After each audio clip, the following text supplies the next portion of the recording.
Hello and welcome back again to this particular session.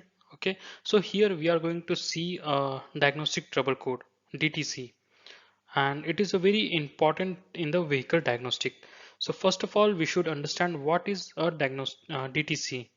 So DTC is basically stands for diagnostic trouble code, and this is a standard code stored inside your vehicle ECU so that anytime there is a fault or abnormal conditions in the system, you can use that particular DTC to know what is the fault. Okay, so the DTC help you to find where the problem happened and understand the type of issues, like if it is a sensor fault or a wiring problem or anything else related to that particular vehicle.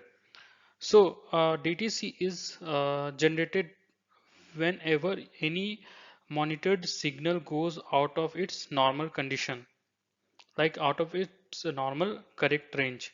For example, if a sensor sends a value that is too high or too low, so each DTC is saved in the ECU memory along with useful information such as what conditions were there or what sensor reading where it is present and when the error is happened. So the DTC stays inside the ECU memory until someone clear it, okay, by using the service which we have seen in our previous videos. So it with a diagnostic tool or something until the problem is fixed and the ECU checks that everything is okay or for that particular many drives. Okay, now for example, if the oxygen sensor in the your car gives a wrong reading, the ECU will detect something is not right. Okay, so in that particular case, the ECU will create and store a DTC, for example, P013. Okay, P0130.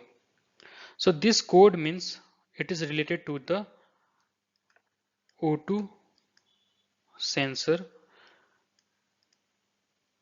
circuit malfunction. Okay, so whenever you see a DTC like P0130, it means the ECU has found a fault and saved its code. Okay, so that the mechanics or the technicians can solve that particular problem with your vehicle.